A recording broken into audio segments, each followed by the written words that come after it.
The massive warship Stellar Hunter floated in the dark space above planet Kepler 442b like a metal mountain. Admiral Zex-9 stood in the command center. His four arms crossed over his insect chest. His compound eyes reflected the anger burning inside him. 3 months of hunting, and they had caught nothing. The shadow dragons of Kepler 442b were supposed to be the prize exhibit for the new Galactic Zoo. The Council had promised the public something spectacular, something that would show the power and skill of their greatest hunters.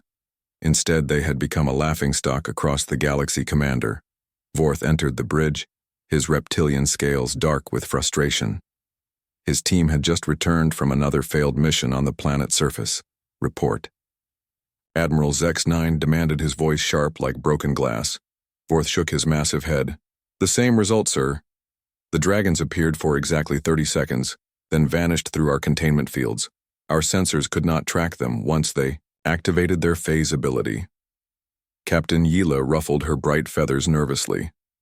The bird-like alien had been in charge of aerial hunting missions. My squadron tried the new quantum nets, sir. The dragons simply became invisible and flew right through them. It is like trying to catch smoke with our bare hands. Admiral Zex-9 slammed all four fists on the metal table, making the holographic displays flicker. This is impossible. We have the most advanced technology in the galaxy. Our ships can destroy entire planets. Our weapons can cut through any known material. How can 3 simple animals make fools of us? The truth was more complicated than the Admiral wanted to admit. The shadow dragons were not simple animals at all. They were ancient creatures with abilities that science could barely understand. They could shift between the physical world and some other dimension at will, making them nearly impossible to capture. Dr. Kes-7, the chief scientist, adjusted his mechanical limbs. As he spoke, "Sir, my research suggests the dragons exist partially outside normal space-time. They phase between dimensions using quantum fluctuations in their cellular structure. No cage or net designed for 3-dimensional beings can hold them. Do not want explanations, I want results." Admiral Zex-9 hissed. "The Galactic Council expects 3 live specimens within the next week. If we fail, our reputation will be destroyed across 1,000 worlds." The command center fell silent. Everyone knew what failure meant. Their hunting guild would lose its prestigious contracts. Other alien species would stop hiring them for difficult captures. Their entire way of life depended on being the best at what they did. Captain Yila spoke quietly. "Sir, there is one other option. We could ask for help." Admiral Zex-9 turned his compound eyes toward her. "Help from whom? We are the greatest hunters in the galaxy. Who could possibly assist us?" Vorth cleared his throat nervously. "There is a human observer on board, sir. She was assigned by the Council to study our methods. Amy Johnson, I believe her name is." The Admiral made a sound like angry buzzing. "A human? What could those primitive beings possibly know about hunting advanced creatures? They barely have faster-than-light travel. Their technology is centuries behind ours." Dr. Kes-7 tilted his mechanical head. "Actually, sir, humans have shown some unusual abilities when dealing with other species. They seem to have a talent for understanding animal behavior that our science cannot explain." "Nonsense." Admiral Zex-9 waved a dismissive arm. "Humans are weak, short-lived creatures with no significant abilities. They cannot even see properly without those ridiculous optical devices they wear." But even as he spoke, the Admiral felt doubt creeping into his thoughts. The shadow dragons had made his best hunters look like amateurs. Their reputation was crumbling with each failed attempt. Commander Vorth stepped forward. "Sir, what if we gave the human one chance? If she fails, we have lost nothing. If she succeeds somehow, we can claim credit for thinking of the idea." Captain Yila nodded eagerly. "The human has been very quiet during our missions. She just watches and takes notes. She might have observed something we missed." Admiral Zex-9 considered this. The Galactic Council was growing impatient. Every day of delay made them look weaker. News of their failures was already spreading through the communication networks. "Very well," he said finally. "Bring this human to me, but make it clear that this is her only opportunity. When she fails, as she surely will, We will have proven that only professional hunters can handle such difficult prey. Amy Johnson had been sitting in her small quarters reading reports about the shadow dragons when the call came. She was tall for a human with the pointed ears that marked her as one of the modified humans called elves. Her green eyes held a calm intelligence that made some aliens uncomfortable. She had watched the hunting missions from the observation deck, studying not just the dragons but also the hunting methods. The aliens used force and technology for everything. They saw the dragons as problems to be solved rather than beings to be understood. When she entered the command center, every alien eye turned toward her. She felt their skepticism like a physical weight, but her expression remained peaceful. Admiral Zex-9 looked down at her with all four arms crossed. "Human, we have decided to give you one opportunity to show what your species can do. You have heard about our mission." Amy nodded. "Yes, sir. I have observed your hunting attempts. The shadow dragons are remarkable creatures. They are prey animals, nothing more." The Admiral snapped, "Can you capture them or not?" Amy was quiet for a moment, choosing her words carefully. "I would like to try a different approach, sir. Not capturing, but communicating." Commander Vorth laughed harshly. "Communicating? These are wild beasts, not civilized beings." "Perhaps," Amy said softly. "But every being has needs and desires. If we understand what they want, we might find a way to work together instead of fighting against each other." The aliens exchanged glances. Amy could see they thought she was naive and foolish, but she had spent years studying animal behavior on dozens of worlds. She knew that intelligence came in many forms. Admiral Zex-9 waved an impatient arm. "You have 3 days, human. 3 days to do what our greatest hunters could not accomplish. In 3 months, when you fail, do not expect sympathy or rescue." Amy Johnson stood in the shuttle bay of the Stellar Hunter, preparing for her mission to the planet's surface. The small craft assigned to her was basic compared to the massive hunting ships the aliens had used. It had no weapons, no capture devices, no advanced sensors, just what she had requested. Her supplies were equally simple: a camping kit, some food, preserved fruits and seeds from Earth, and her most important tool, a wooden flute her grandmother had given her years ago. The alien crew members watched her preparations with obvious amusement. They whispered among themselves in their various languages, but Amy could guess what they were saying. "The crazy human thinks she can succeed with camping gear and a musical instrument." Lieutenant Zark 5, a young insectoid officer, approached her. "Human Johnson, are you certain you do not want our quantum nets, our phase detectors, our neural disruptors?" Amy smiled gently as she secured her simple backpack. "Thank you, Lieutenant, but I believe a softer approach might work better." "Softer approach?" Zark 5 clicked his mandibles in confusion. "The shadow dragons are dangerous predators. They have attacked our hunting teams." "Have they killed anyone?" Amy asked quietly. The lieutenant paused. "Well, no, but they have damaged equipment and frightened our hunters." Amy nodded thoughtfully. She had studied all the mission reports.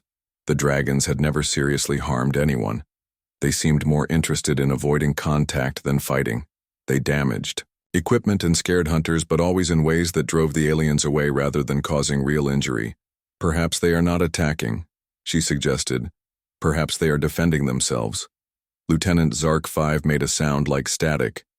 "Defending. From what we are not trying to hurt them, we only want to capture them for the zoo." Amy looked at him with her calm green eyes.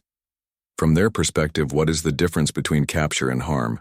Would you want to be taken from your home and put in a cage for others to stare at?" The young officer had no answer for that. Amy climbed into her shuttle and ran through the pre-flight checks. The ship was small but reliable, designed for planetary exploration rather than combat or hunting. Through the cockpit window, she could see Kepler 442b rotating slowly below. The planet was beautiful in a strange alien way. Purple forests covered most of the land masses, broken by networks of crystal formations that glowed with their own inner light. The crystals sang in harmonious frequencies that could be detected even from orbit. According to the reports, the shadow dragons lived near these crystal fields. They seemed to have some connection to the singing stones, though no one understood what. It was Amy activated the engines and felt the shuttle pull away from the mothership. As she descended toward the planet atmosphere, she thought about everything she knew about dragons. On Earth, dragons were creatures of legend and myth, but she had encountered dragon-like beings on other worlds. They were usually intelligent, proud creatures with strong emotional connections to their territory and family groups. The shadow dragons were described as horse-sized with scales that shifted between blue and silver. They could phase through matter and become invisible at will. They lived in small groups of 3 to 5 individuals and seemed to communicate through musical tones. Most importantly, they had been on this planet for thousands of years, long before any other species discovered it. This was their home, their ancestral territory. The shuttle broke through the purple clouds and Amy got her first real look at the crystal forests. The formations were even more spectacular up close. Towers of transparent stone rose hundreds of meters into the air, humming with harmonious vibrations that made her pointed ears tingle. She found a small clearing near one of the largest crystal clusters and brought her shuttle down gently. The landing was smooth and quiet. She did not want to announce her arrival with loud noises or dramatic displays. As the engines powered down, Amy sat quietly in the cockpit, listening to the sounds of this alien world. The crystal formations sang in deep, resonant tones that seemed to pulse with the planet's heartbeat. Strange birds with translucent wings called to each other in the purple trees. There was no sign of the shadow dragons, but Amy had not expected to see them immediately. They were cautious creatures who had learned to avoid alien visitors. She gathered her supplies and stepped out of the shuttle. The air was warm and smelled like flowers and ozone. The crystal formations were even more impressive up close. Their surfaces seemed to shift and flow, like liquid light. Amy found a suitable spot for her camp about 50 meters from the nearest crystal tower, close enough to benefit from its protective presence, but far enough away to avoid seeming threatening. She set up her simple tent and arranged her supplies with careful, deliberate movements. Everything she did was designed to show that she was not a threat as the alien sun began to set, painting the purple sky in shades of gold and crimson. Amy started a small campfire. The flames danced, cheerfully casting warm light on the crystal formations. The singing stones seemed to respond to the firelight, their harmonies becoming more complex and beautiful. Amy unpacked her wooden flute and examined it carefully. The instrument had been carved from earth maple by her great-grandfather. It was simple, unadorned, but perfectly balanced in her hands. She raised the flute to her lips and began to play. The melody was something she had composed herself years ago while watching sunrise over the mountains of Colorado. It was peaceful, contemplative music that seemed to capture the feeling of being alone in a vast, beautiful wilderness. The crystal formations responded to her music. Their harmonic singing shifted and changed, seeming to echo and complement her flute melody. It was as if the planet itself was joining her song.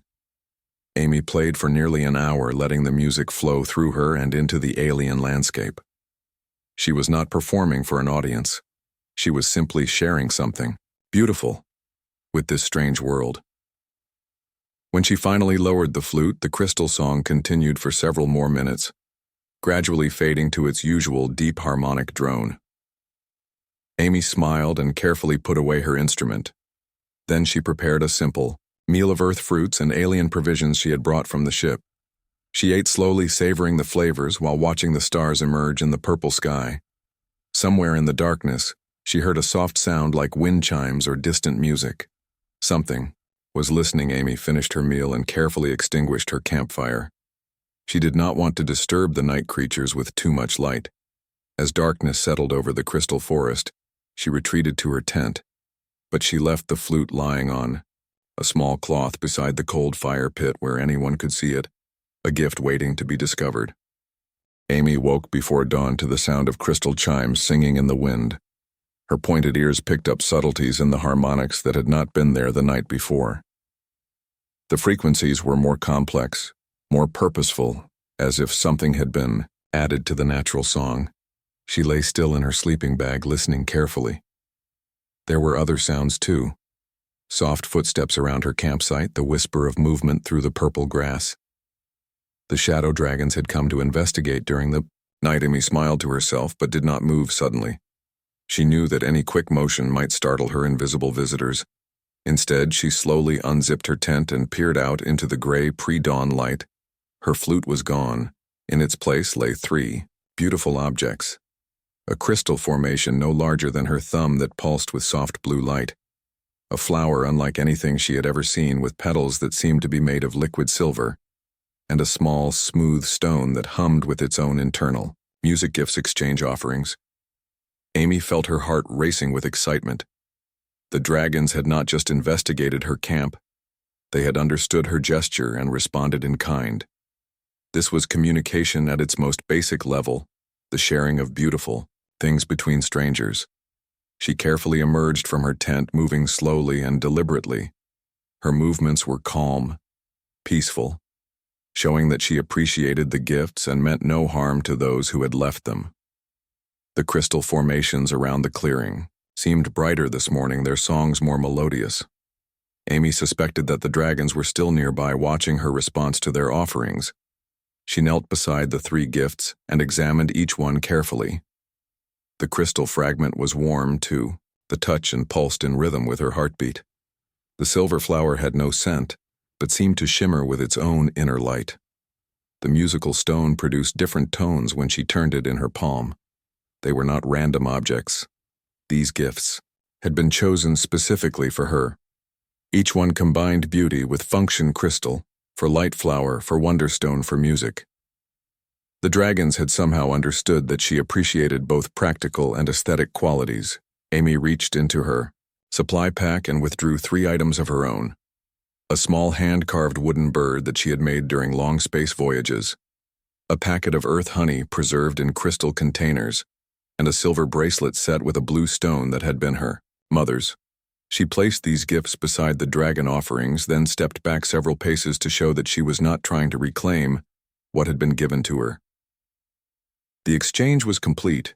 Amy prepared breakfast with deliberate care, making her movements visible and non-threatening. She heated water over a small portable stove and prepared tea using herbs from Earth. The fragrant steam rose in lazy spirals, carrying the familiar sense of home across the alien landscape. As she worked, Amy began to hum softly. The melody was the same one she had played on her flute the night before, but now she added variations and new harmonies. The crystal formations responded to her voice, their own songs shifting to complement her music. A shadow moved at the edge of her vision. Amy continued humming, but let her eyes drift casually toward the movement. One of the crystal towers seemed to have developed a new facet, a curve that had not been there before. It was beautiful blue-silver scales that caught and reflected the morning light like liquid metal. The shape was elegant, predatory, but also graceful, like a dancer frozen in mid-motion. A shadow dragon. Amy felt her breath catch, but forced herself to remain calm. The creature was magnificent, even more beautiful than the reports had suggested. It was the size of a large horse, but built more like a giant cat with flowing lines and impossible grace. The dragon was watching her. Amy could feel its attention like a physical weight, but she did not look directly at the creature. Instead, she continued her morning routine, sipping her tea and humming her melody. She wanted to show that she was not a threat, that she could be trusted to respect boundaries. More shadows moved in her peripheral vision. 2 more dragons had joined the first. They were smaller but equally beautiful, their scales shifting through shades of blue and silver as they moved. All 3 creatures were studying her with obvious intelligence. This was not the behavior of simple animals. These were thinking beings trying to understand what kind of creature she was and what she wanted. Amy finished her tea and carefully cleaned her cup, then packed away her cooking supplies. Every movement was slow and deliberate, designed to show that she was not preparing for attack or capture. Then she sat cross-legged on the ground and began to sing. The song was wordless, just melody and harmony flowing from her throat like water. The dragon's scales rippled with color changes, and the crystal formations responded with their own harmonic contributions. Soon the entire clearing was filled with music. One of the dragons moved closer. It was the largest of the 3, clearly the leader of the small group. It stepped out from behind. the crystal tower and into full view, its scales shimmering like captured starlight. Amy continued singing, but let her eyes meet those of the dragon for just a moment. The creature's gaze was ancient, intelligent, filled with curiosity rather than fear. The dragon took another step forward, then stopped and tilted its head in a gesture that seemed almost questioning. Amy understood the dragon was asking if it was safe to approach, if she could be trusted not to suddenly reveal hidden weapons, or call for backup from the hunting ships in orbit. In response, Amy slowly reached into her pack and withdrew a piece of preserved fruit. She held it out on her open palm, showing that her hands held gifts rather than weapons. The dragon considered this for a long moment, then began to move forward with careful, deliberate steps. Its companions followed, staying close but ready to flee if necessary. When the lead dragon was just a few meters away, it stopped and made a sound. The sound was like nothing Amy had ever heard before. It was musical but also emotional, a complex harmony that seemed to carry meaning beyond words. The dragon was trying to communicate with her. Amy listened carefully to the tones and rhythms, then attempted to recreate them with her own voice. Her first attempt was clumsy, obviously foreign to the dragon language, but the creatures did not flee. Instead, they seemed encouraged by her effort. The leader made the sound again, more slowly, as if teaching her proper pronunciation. Amy tried again. This time her reproduction was closer to the original. The dragon's scales rippled with what seemed like approval, or perhaps amusement. They were teaching her how to speak. For the next hour, Amy and the three dragons engaged in a careful exchange of sounds and gestures. The creatures were patient teachers, repeating sounds until Amy could approximate them, and responding with encouraging color changes when she succeeded. Amy began to understand that the dragons communicated through a combination of musical tones, emotional resonances, and subtle body language. It was a complex, sophisticated language that relied as much on feeling as on specific sounds. By the time the alien sun reached its zenith, Amy had learned several basic concepts: safety, trust, curiosity, gift, friendship. The dragons had learned that she was different from the other aliens who had come to their world. She was not a hunter or a captor. She was something new, a friend. The afternoon sun cast long shadows through the crystal forest as Amy sat in comfortable silence with her three dragon companions. She had learned their names, or at least the musical sounds that served as their identifiers. The largest dragon, the clear leader of the group, produced a sound like silver bells mixed with distant thunder. Amy thought of her as Silverbell. The second dragon, slightly smaller, with scales that rippled like water, sang in tones that reminded Amy of flowing streams. She called this one Ripple. The youngest dragon had a voice like wind chimes dancing in a gentle breeze. Amy named her Chime.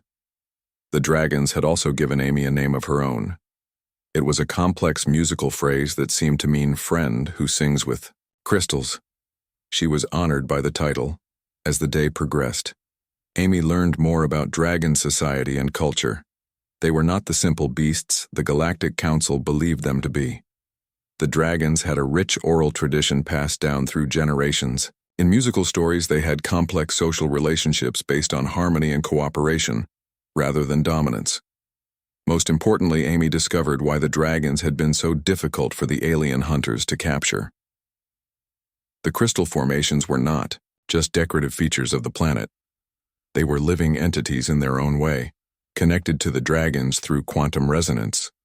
The dragons could use the crystals to phase between dimensions, to become invisible, to move through solid matter, but the ability required trust and emotional harmony.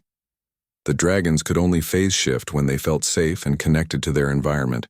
When they were stressed, frightened, or angry, the ability failed. The alien hunting parties with their weapons, nets, and aggressive tactics had made the dragons too upset to use their natural defenses effectively. But the dragons had learned to disappear at the first sign of alien technology, reappearing only when the hunters had given up and left. Amy realized that the Galactic Council's approach had been doomed from the start. You could not capture a shadow dragon through force. You had to earn their trust. As the second day began, Amy decided to share more of her own culture with the dragons. She told them stories about Earth using simple musical phrases mixed with gestures and emotional projections. She told them about human cities where millions of people lived together in harmony, about oceans that covered most of the planet, about mountains that touched the sky. She described other worlds she had visited, other species she had met.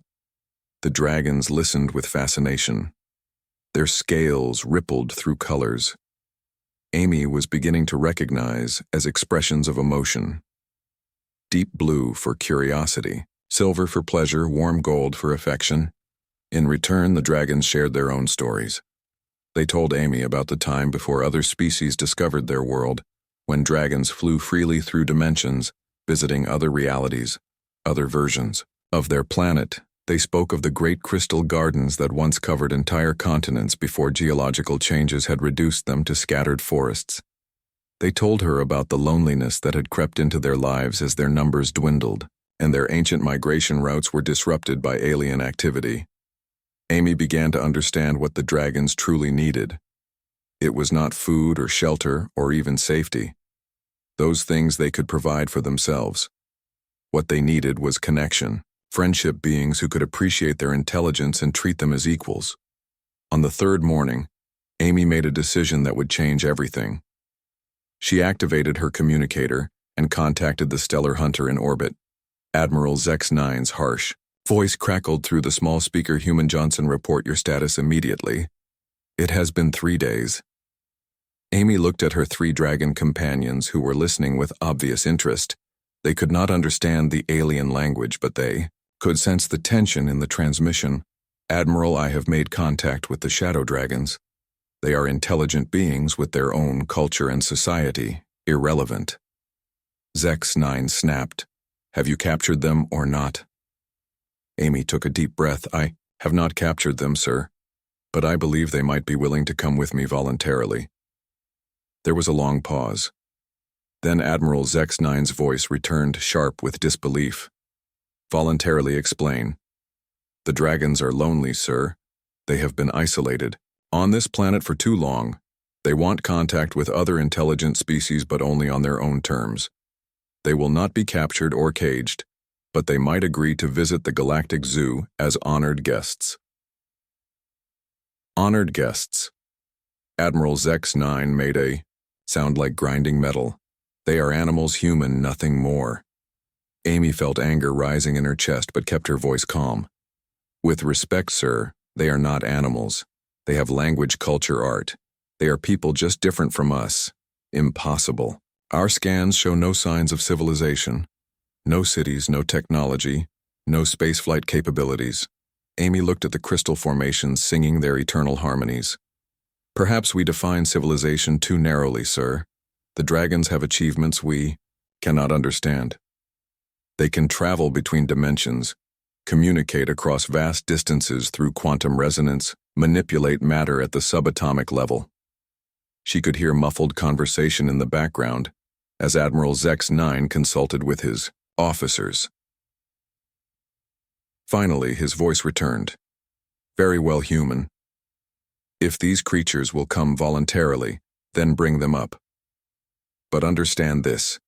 If they cause any trouble, if they escape or attack our crew, you will be held responsible. Amy smiled at her dragon, friends who were watching her with intelligent eyes. I understand, sir, we will be arriving shortly. She ended the transmission and turned to face Silver Bell, Ripple, and Chime. Using the musical language she had learned, she explained what she was asking of them. She told them about the Galactic Zoo, about the thousands of species who would see them and learn about their culture. She explained that they would be honored guests, not prisoners free to leave whenever they chose. She also warned them about the aliens' attitude that most species would not initially understand their intelligence or worth. The dragons conferred among themselves in rapid musical exchanges that were too complex for Amy to follow. Finally, Silverbell approached and made a sound that Amy recognized: agreement, acceptance, willingness to try. But there was a condition. The dragons would come with her, but only because they trusted her. Amy would be their advocate, their translator, their friend in this strange new environment. Amy felt the weight of responsibility settling on her shoulders.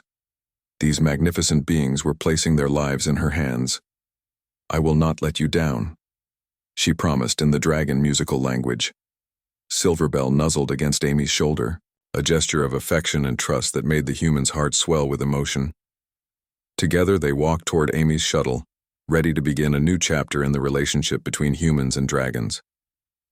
The docking bay of the Stellar Hunter fell silent as Amy's shuttle touched down. Every alien crew member had gathered to witness the impossible.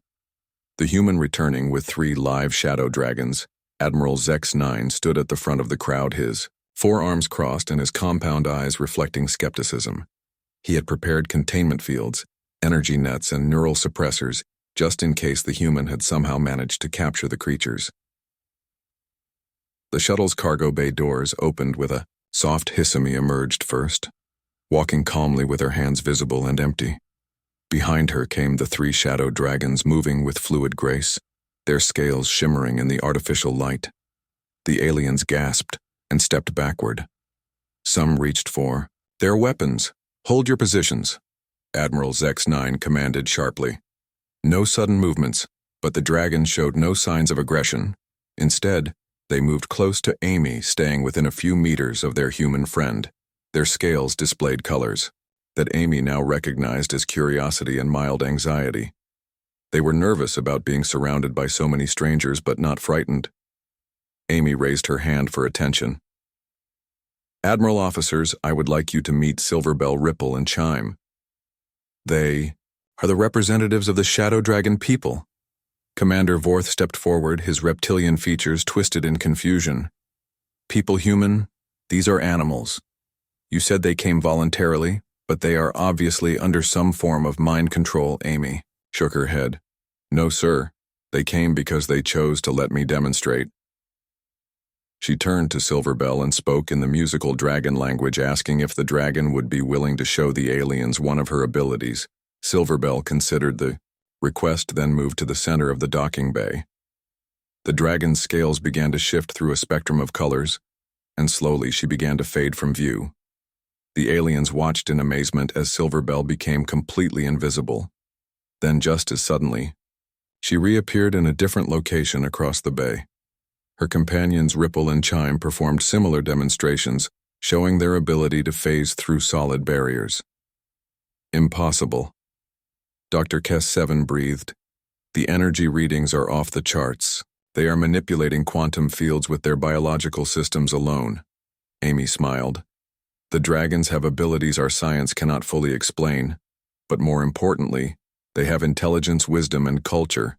They chose to come with us because they want to share their knowledge with the galaxy." Admiral Zex-9 approached cautiously. "If they are truly intelligent, then why do they not speak our languages? Why do they not use technology?" Amy turned to Silverbell and asked her to respond. The dragon produced a complex series of musical tones that seemed to carry emotional weight. "Silverbell says that dragons communicate through harmony rather than conflict.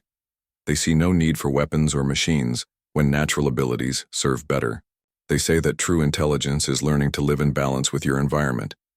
The Admiral's compound eyes studied the dragons carefully. "This is remarkable, but how do we know they will cooperate at the zoo? What if they become aggressive? Or try to escape?" Amy translated the question for her friends. The dragons conferred briefly. Then Silverbell approached Admiral Zex-9 directly. The alien officer tensed, but held his ground. Silverbell made a soft musical sound that, even without translation, clearly meant greeting or hello. She extended her elegant neck in what Amy recognized as a gesture of respect. Admiral Zex-9 stared at the dragon for a long moment. Then slowly he extended one of his 4 arms toward her. Silverbell gently touched his hand with her snout and made another musical sound. "She says she is honored to meet you." Amy translated, "She hopes that your people and her people can learn from each other."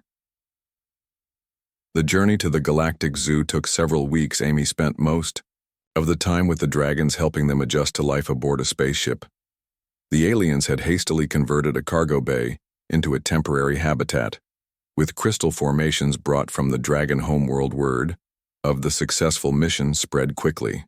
Throughout the ship, the crew members who had initially viewed Amy with skepticism now treated her with something approaching awe. They could not understand how she had succeeded where their most advanced hunters had failed. Captain Yila visited, the dragon habitat daily bringing gifts of exotic foods and materials. The bird-like alien had developed a particular fascination with dragon music, and often listened to their songs for hours.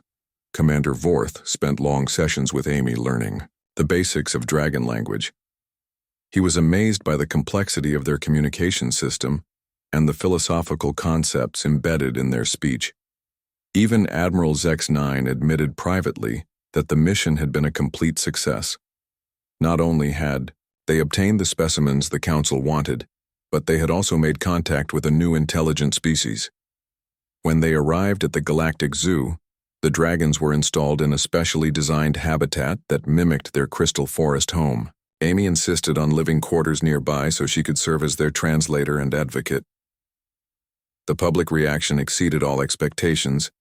Visitors came from across the galaxy to see the magnificent shadow dragons and learn about their unique culture. Amy gave daily presentations explaining dragon society and philosophy.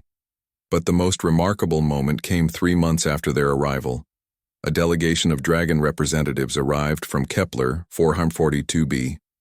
They had decided to establish formal diplomatic relations with the Galactic Council. Silverbell, Ripple, and Chime had become the first dragon ambassadors to the wider galaxy.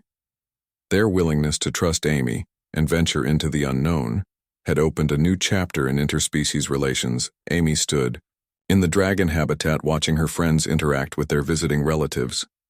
The dragon's scales glowed with happiness as they shared stories of their adventures among the stars. Admiral Zex-9 approached her quietly. "Human Johnson, I owe you an apology. We have learned much from your methods. Perhaps there is wisdom and patience and understanding that we had not considered." Amy smiled. "Thank you, Admiral. But the real credit belongs to Silverbell, Ripple, and Chime. They were brave enough to trust a stranger and take a chance on friendship." The Admiral nodded thoughtfully. "The Galactic Council is very interested in your techniques. They would like you to head a new department focused on peaceful contact with difficult species." Amy looked at her dragon friends who were now teaching young alien visitors to sing simple harmonies in dragon language. "I would be honored," she said, "but only if Silverbell, Ripple, and Chime can be my partners. They have much to teach us about seeing beyond our own assumptions." As the alien sun set through the habitat's transparent dome, Amy reflected on the journey that had brought them all together. A mission that had begun with hunting and capture had become something much more valuable. It had become the foundation of understanding between species who saw the universe in completely different ways.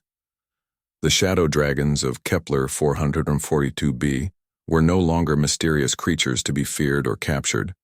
They were friends, teachers, and partners in the ongoing adventure of galactic civilization, and Amy Johnson, the quiet human observer, had become something she never expected, an ambassador between worlds.